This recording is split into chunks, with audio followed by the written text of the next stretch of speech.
Ben trovati, nuova puntata di Pro Die. Scusa, ma perché stai riprendendo? Devi riprendere me, sono io che sto facendo il lancio. Ok, devi venire verso di me perché sto facendo io il lancio di Pro Die. Siamo a Cagliari, parleremo ancora di questa bellissima città. Ne parleremo con Antonio Lai, la concorrenza spietata. Oh, è bello il vostro programma, eh? Grazie, guarda, è un complimento che accetto volentieri, anche perché è un periodo in cui le cose stanno andando veramente bene. Titolo della trasmissione? La rassegna stramba è il telegiornale satirico, il primo telegiornale satirico a livello locale, se non in Sardegna in Italia, se non in Italia negli Stati Uniti. Ci fermiamo, c'è la sigla, a fra poco.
Ben trovati Die Pro Die, a parlare di Cagliari ne parliamo con l'amico Antonio Lai, col quale devo dire si è instaurata veramente una simpatia, credo reciproca. Assolutamente. Ho detto credo? No, assolutamente, sei certo e ne sono certo anch'io. Simpatia reciproca, tra l'altro ho scoperto che siamo anche compatibili a livello comico, insomma ci facciamo la spalla l'uno con l'altro. Urca!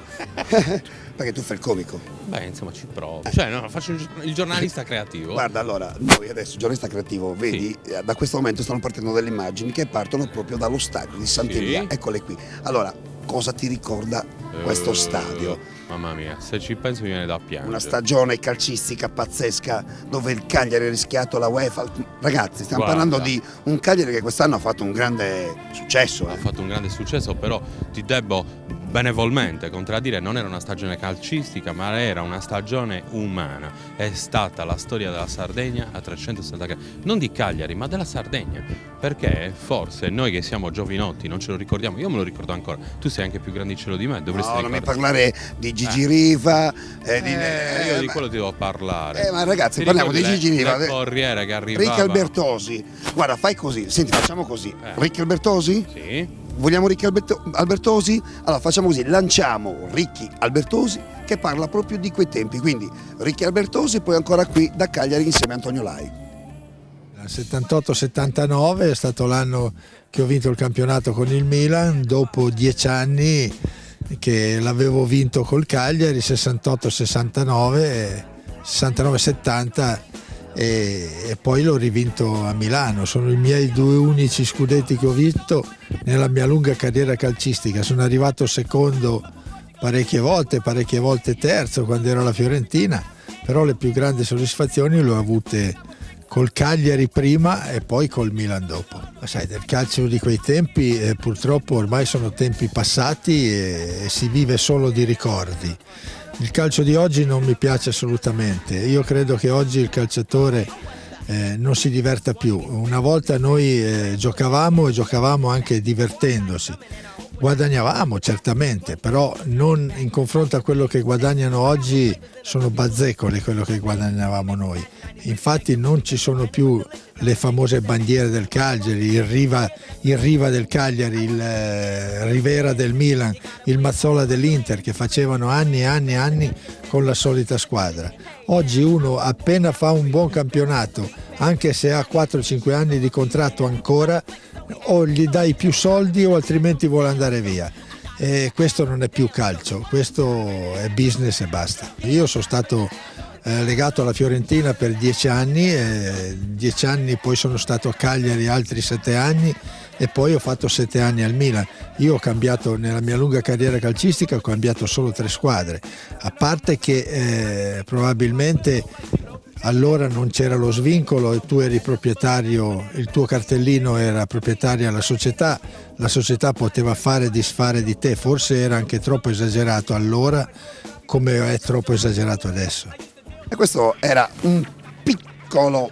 Meraviglioso, struggente, Albertosi. Ti sei grande emozionato? Assolutamente, ma perché è una storia dalla quale il carattere dei cagliaritani soprattutto, ma di tutti i sardi, non possiamo staccarci. Però cosa è successo? Lo scudetto in Sardegna ha portato alla ribalta un popolo di persone, perché diciamocelo in faccia, ragazzi, siamo sassaresi, siamo cagliaritani, siamo ristanesi, siamo nuoresi, Susegno de Sagrusci, siamo tutti timidi, diciamoci la sincera verità, tranne qualcuno tipo Paul Dessanti che a baci di culo, terribile, però il discorso è che siamo timidi. Questo sprint che ci ha dato la nostra squadra negli anni 70 ci ha portato ad una ribalta internazionale. Non dimenticatevi che la nazionale italiana di calcio del Messico, ti ricordi il Messico 70, era composta dal Cagliari, tolto Rivera, tolto chi c'era, Burnic e tolto Mazzola, tutti gli altri erano del Cagliari. Quindi abbiamo vinto lo scudetto più importante della storia del calcio, abbiamo giocato la partita più importante della storia del calcio. Mi sta emozionando. È così. Queste sono le caratteristiche che io salverei di Cagliari. Poi, tra l'altro, io so, visto che siamo qua a Cagliari, Sì. no? Vedi le immagini, guarda Sì. che belle queste immagini della città. Questa è la mia città, mi ha dato So i che Natali. sai tante cose su questa città. Ci sono delle cose che la gente ha dimenticato. Allora si fa tanto parlare di sardità, ragazzi. Di cagliaritanità ci sono molti che spendono parole intorno al folklore, però ricordiamoci anche delle cose che hanno uno spessore culturale dal quale non si può scappare. Ecco, per esempio vi voglio fare due nomi.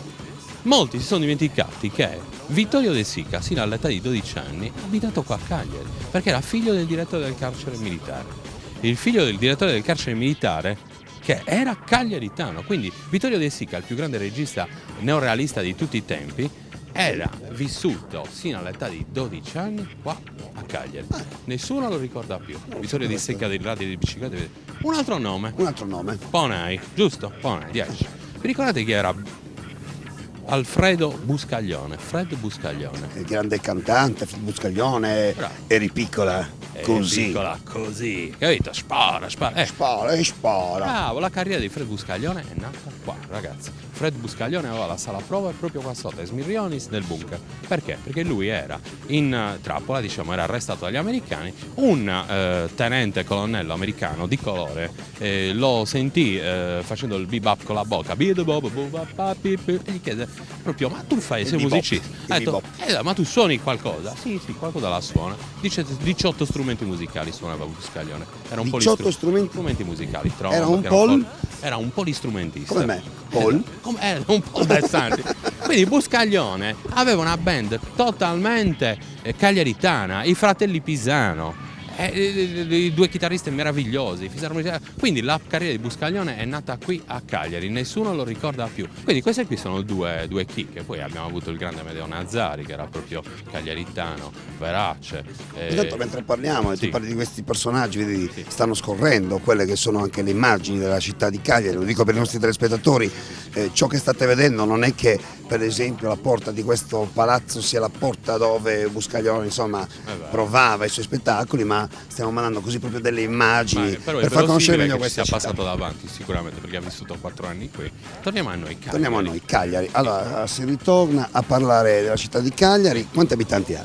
La città di Cagliari adesso è tornata... Preparato, Beh sì, sono cose che leggo, la mia professione è quella del giornalista, adesso è decresciuta come numero di abitanti, come fu in passato, è tornata sui 180.000 abitanti e meno, perché la gente va fuori. è andata a vivere a Quarto, a Pizzezerna, in tutti questi nuovi quartieri di esodo, perché le case qua costano un casino di soldi. La prima cosa che si fa quando ci si alza il mattino a Cagliari, qual è? Per esempio, io la prima cosa che faccio quando rientro a casa a Sassari è passare in Piazza d'Italia, mi piace. È vero. Voi cosa fate quando vi alzate il mattino e cosa fate quando andate Andiamo. a casa. Cioè Allora, la cosa che vi piace guardare. personalmente io colazione all'antico caffè genovese o da Ok. tram, come dicevo prima. Caffettino, lettura del quotidiano, al lavoro. Al Si lavoro. fa finta di lavorare. Ok, assolutamente, anche perché bisogna guadagnare la pagnotta, da portare a casa. Bravissimi, bravi. Allora, io avevo l'abitudine di visitare invece Piazza Giovanni XXIII in Fonsarda perché era la mia ambiente infantile, la mia prima infanzia l'ho vissuta lì.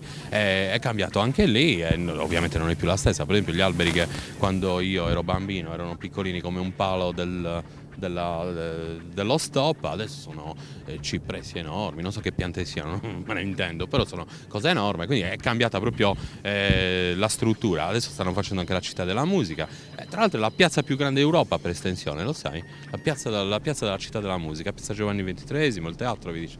Quindi amavo passare lì una mezz'oretta con gli amici dopo il lavoro, un caffettino o altrimenti un Camparuzzo. Io ho vinto il primo Campari 84, 25 in una Io ti ringrazio per questa bella Io chiacchierata. ringrazio te che mi hai dato accoglienza in questa meravigliosa emittente che è Teleregione. Noi ci dobbiamo assolutamente salutare, quindi attenzione, in chiusura, guardate spesso le televisioni locali e regionali perché servono per conoscere meglio la nostra isola, che sembra così, ma da nord a sud, da ovest a est, si passa da una parte all'altra e si cambiano anche i modi di pensare e di vivere, quindi le televisioni nostrane servono per questo. Ecco il È vero. volevo arrivare. In chiusura posso fare un saluto e un appello? Assolutamente. Un appello, ragazzi, devo pagare il mutuo di casa. Leggete in sovraimpressione il conto corrente, se fate la corte, €1, non costa niente. Quindi blocca questo problema. 100-150 persone, 150 euro al giorno. Mi pago il mutuo, mi compro questa villetta a Caburerra. Sono a posto. Senti, Di te. ti gusta, Sei il mezzo televisivo, ho capito. Ci sentiamo, prossima puntata di Die Pro Die. Senti, possiamo dividere? Sì. Però tu mandali sopra. Conto corrente postale. Leggete, mandateci tanti soldi. 9991 X2. Ciao a tutti.